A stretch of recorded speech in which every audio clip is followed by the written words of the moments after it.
Welcome everyone. This is Glasgow Rangers Nation. I'm Owen James, and this is your match day news as we build up towards the game at 12:30 between Dundee United and Rangers at Tannadice Park. Guys, it's good to get back to real, proper, genuine football. No more of that international nonsense.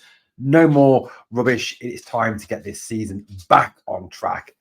Yes, last time out, disaster, 3-0 defeat against our city rivals. But today it's time to get this season going again. But before we get on, obviously, about the game today, I think, the leading news that comes out of Rangers and, I think the news that nobody was expecting, something that came as a little bit of a shock going into today's game, is the news that John Bennett, the Rangers chairman, is going to stand down as Rangers chairman with immediate effect. That's right, guys, with immediate effect. That is a bit of a stunner for me. It really genuinely is. I definitely didn't see it coming. I never saw the fact that he would stand down. I think there was, lots of fans that hoped that Bennett would go, given the ill feeling there's been towards the board and the genuine feeling that, the board have not done a particularly great job when it comes to running the club. Given obviously the stadium debacle, the lack of investment, the fact that the rebuild or so-called rebuild hasn't gone perhaps how fans would have wanted it to, that people feel that Philippe Clement hasn't been fully backed. The fact that John Bennett has kind of been condemned out of his own mouth with his best-in-class remarks, which look a bit hollow now, given where Rangers currently are. The official statement that came out yesterday from Rangers read as such. It says, Rangers would like to sincerely thank John for his service.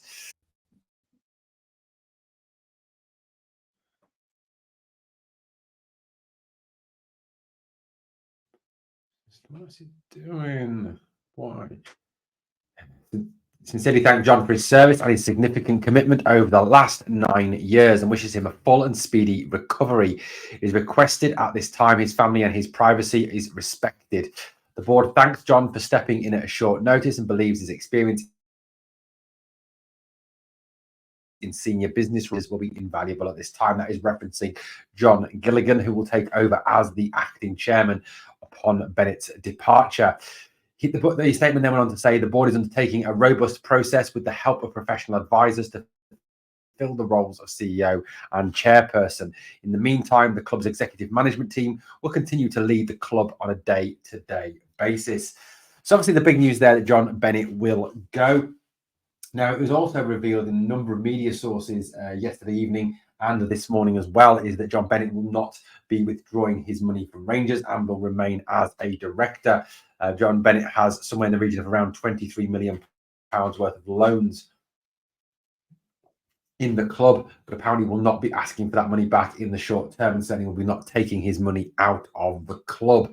That obviously comes as a relief, given Rangers' current financial position. Interesting news, though, that John Gilligan is the guy who takes over as chairman. John Gilligan, who is has been a Rangers director previously, was part of the group that took over the club when Dave King became chairman. He's known as being a significant ally of Dave King as well. Gilligan, like I said, close to the former chairman. Interesting that Rangers have appointed Gilligan, in this temporary position, given his closeness to Dave King. Obviously, Dave King, who spoke very recently as regards the situation at Rangers.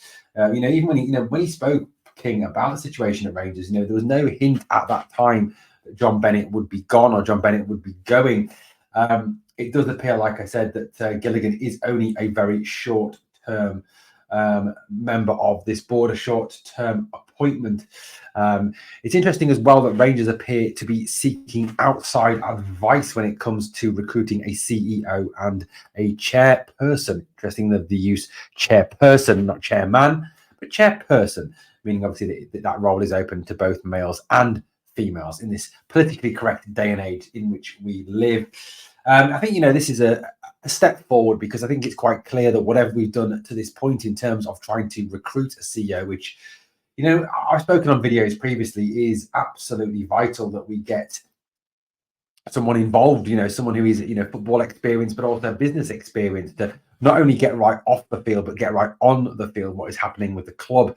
I think there's been a sort of directionless, listlessness to the club since Bisgrove left, and John Bennett has tried to do two roles in terms of trying to be the chairman and the CEO. So, good news certainly that Rangers are looking at, I think probably what you're looking at there, some sort of recruitment consultants or recruitment agents or some sort of things like that to bring in to the club a new CEO. Like I said, Gilligan was involved as a director at Rangers between 2015 and 2017. He was elected to the board at the same time that Dave King swept to power. He was joined at the top table at that point by the likes of Paul Murray and David Lambias and Barry. Sorry, joined together with Paul Murray as Derek Lambias and Paul each were got rid of. Sorry, my fault, misreading my own notes here. Gilligan is also a former managing director of Tennant Caledonian Brewers.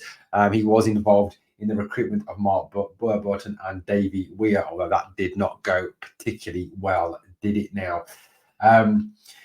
He stepped down in 2017, Gilligan, and at that point said he was very proud to have played his part in helping the right people regain control of our fantastic club.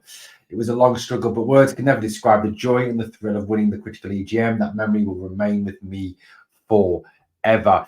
So it's interesting that this is a guy who has Rangers experience, has a background with the club. So we'll have, will be a steady pair of hands really when it comes to running the club, a steady pair of hands when it comes to kind of taking the club forward. I think we all wait with bated breath to see, what we can do in terms of appointing a CEO and who the next chairman will be. It'd be interesting, obviously, if we can get someone in, possibly as an external investor, in the same way that Manchester United obviously have got someone like Sir Jim Ratcliffe involved with the club, bringing much needed investment. Obviously, that is something that I think is absolutely key for Rangers if they are going to move forward. Well, today it's all about, that will be discussed. That story about the chairman will be discussed, obviously, as it directly affects a number of things. But today's all about the game. It's all about Dundee United away. It's all about going to Tannadice Park. It's all about, thinking about what team will Rangers select, thinking about our opponents as well, thinking about our record against our opponents as well. Like I said, it is obviously that is the main focus. Rangers' record against Dundee United is not a bad one overall. I mean, let's face it, we all know that going to Tannadice is not the easiest of places to go.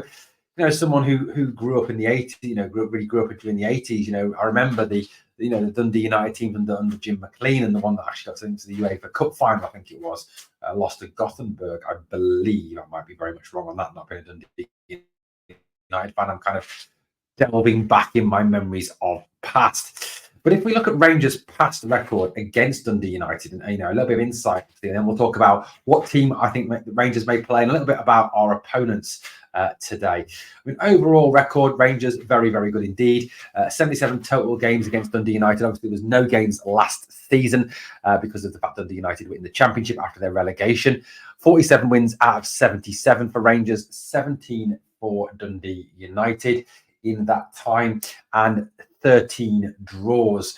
So certainly a dominant performance in those games from Rangers, a 61% win ratio. In those 77 games, Rangers have scored 172 goals to Dundee's 76. So Dundee have averaged less than a goal a game, Rangers averaging 2.23 goals per game. If we look at recent results between the two teams, obviously the last game was back in 22-23, a 2-0 win at Ibrox for Rangers. Previous to that, there was a 2-0 away win at Tannadice. I remember a screamer from Sakala. Before that, a 2-1 to Rangers, 2-0 at home, a 1-1 draw, a 1-0 win to Rangers. Dundee United's last victory at Tannadice coming in 21-22, a 1-0 win. Rather bizarrely in a 12:30 kickoff. Hopefully that's not an ill omen for today's game. Previous to that, a 4-1, a 2-1 to Rangers, and a 4-0. So out of all those fixtures that you can see on that page there, only one defeat and one draw. All the rest ended in Rangers victories. So the record, over the last sort of 4 years is very positive, with only one defeat in the last 4 years. Although, like I said, bit of an ill omen. It was 1-0. It was a 12:30 kickoff. It was on the 7th of August. So again, it was right at the start of the season. Interesting indeed. 2021. I wonder. Let's have a little look. I'm actually going to try and find that date and find out what day that actually was. I can't remember. I mean, I can't, remember all the way back there to that game. But the 7th of August, 2021. What day was it? I really hope it wasn't a Sunday. That would be just a little bit spooky. Let's have a little look, shall we? It was what day? It was 7th of August 2021. It was a Saturday, apparently. There we go. So no, this is not a Sunday. But there, ill omen with the 12:30. Let's hope not. Let's hope Rangers can get a positive result in today's game. Looking at our opponents' record over recent games, they've certainly started back well since they've come back up to the SPL. Certainly, even as a Goodwin team, they've done well. They've been quite expansive, although I do fully expect them to be low block, delay, spoil, fall over, foul, delay the restart, do as much as they can to slow the game down against Rangers today. But they started off with a ding-dong Dundee derby, the 2-2, and a 1-1 with Ross County. League Cup, they beat St Mirren 1-0. Back to the Scottish Premiership, they win 2-0 against St Johnstone. And in their most recent game, they beat Hearts 1-0. Although, as we found out this season, beating Hearts is not exactly hard to do, although we did find it quite hard on the first day of the season. Hearts losing 2-0 to Celtic yesterday with a controversial penalty decision going against them, but we won't talk about that. In terms of the way they line up as a 3-4-2-1 or a 3-4-3. I think we feel tomorrow it'd be more a 3-5-2 or even a 3-6-1 maybe. To really sort of be defensive and slow the game down. But that back three obviously will be interesting with two wing backs. They'll look to get as many numbers in midfield as possible and slow the game down, delay the game, be as defensively solid as possible. The player that kind of has become kind of a bigger name at Dundee this season is David Babunski, who is a Macedonian international. Babunski is a 30-year-old, but as a youth player, he actually came through the ranks at Barcelona. Didn't spend long there, left in 2017. In terms of his career, he was at Barcelona, played 48 times for Barcelona B. He's also played for Red Star Belgrade, Yokohama Marinos, Armaya Ardagi, can't say that name, Botasani, Virtual Constanza in Romania, Debrecen, Mezkovets, and then he joined Dundee United this year. He's been 15 times capped by Macedonia as well. So it's a full international. He's kind of really come on as a top player for them, so someone that we'll need to watch in tomorrow's game. Or in today's game, sorry. So that is how they line up. Like I said, I think it will be a very defensive display by Dundee with as much delaying and spoiling and kind of, in effect, playing for the draw tomorrow. Now, we know that Rangers have obviously some fitness concerns tomorrow. No Ridvan not available. No Danilo, obviously, either. But, relatively otherwise, I really want to see us play our strongest possible team. I don't want to hear any stupid excuses like, he hasn't trained with the team enough, or, he's only just come back from injury, or, the usual crap we get told on a regular basis. I really hope that the manager shows a bit of bottle and drops James Tavernier based on form. The guy's been an absolute joke this season. I, however, do think that there's absolutely zero chance of that happening. But this is a team that I would choose if I was picking the team. And like I said, you'll all go, yeah, thank God you're not picking the team, Erin. This is a team I think that I would choose if I was picking the team. So Jack Butland in goal, obviously, I know he's had a bit of a dip in form recently, but look, realistically, there's no way ever that Jack Butland is going to get dropped, barring injury or barring some absolute disaster in his form. James Tavernier is out of my team. Dujon Sterling, who for me is the best right back at the club. He is, I hear this rubbish that's spouted by some that, we haven't really got an alternative to Tav. We've got to pick Tav because there's nobody else. There's nobody better than Tav. Well, for me, Dujon Sterling is a much better right back than James Tavernier. He's a better player. He's more robust. He's more defensively solid. For me, he's just an all-round better player. So I genuinely think that, that for me, that's who I'd start at right back. I just think it's an absolute no-brainer. The central defensive pairing, I know Popper's not been great, but I think we do need to persist with him to see what we've got, try and get something out of him. This is a guy we've invested money in. This is a guy who's seen as a big hope of the club. I think it would help having a more reliable partner alongside him. Someone who's more of a bit of a leader. Someone who's probably our best defender at the moment. I'd say Leon Balogun has to come back into the team tomorrow. Chieftain at left back, because obviously Ridvan is injured. I'd love to see Fraser in there. Can't see it happening. Barron and Dio as the double pivot. Then then the attacking three: Tierney, Bayrami, and Cortez. Even if we only get 45 minutes out of Oscar Cortez, he's a left winger. Realistically, there is no one else for me who can play there. Yes, Chieftain can, but I very much doubt he put Fraser at left back and Chieftain at left wing. Bayrami, for me, let's get him in that 10 role. No messing around, no playing him out of position. Get him in the 10 role. Let's see what we've got. This guy was bought, hopefully, to be the 10. The answer. Let's hope we can see that. Václav Černý had a good game for Czechia during the week. I think, let's hope he can lead that form. I want to give Hamza a go. Let's see what Hamza Igman's got. Let's see how good he is. Let's give him 45 minutes, 50 minutes. Let's start with him. Let's put him through the middle and see what we've got in this young lad. Cyril Dess has proved against Celtic that he is just so unreliable and not good enough at the end of the day. That's why I would go with Hamza. That's what I would go with anyway, guys. Let me know what you think in the comments down below.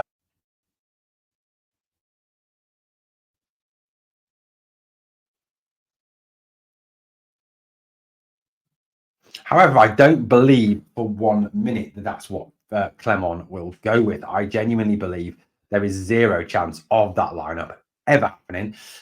This is what I think he will go with tomorrow. And I know that his lineups are notoriously hard to predict, but this is what I think he'll go with tomorrow. Butland in goal, Tavernier at right back. I think there's absolutely zero chance Tav gets dropped, and I really do genuinely think that we'll see Tav for virtually every single game this season. I genuinely think Tav will play every single game, despite what Clement said in terms of, varying his team, rotating his team.